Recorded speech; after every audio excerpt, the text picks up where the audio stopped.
Africains, sur les chantiers de construction à travers tout le continent, mais aussi pour l'exploitation des ressources naturelles.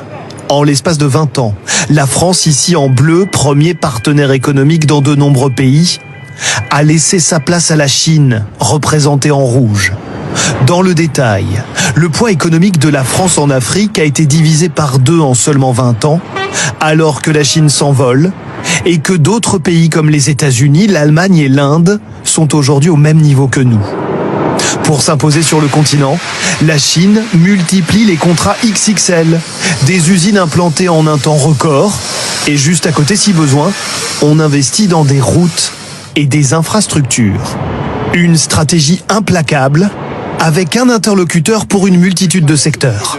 Vous avez à négocier avec un seul acteur, pour pas dire une seule personne. C'est exactement comme si sonnait à votre appartement quelqu'un qui vous explique qu'il est capable de s'occuper en même temps de votre électricité, de votre télévision, de vos circuits informatiques. Depuis Kinshasa, Emmanuel Macron accuse sans les nommer certains pays de faire du braconnage, notamment pour les ressources naturelles.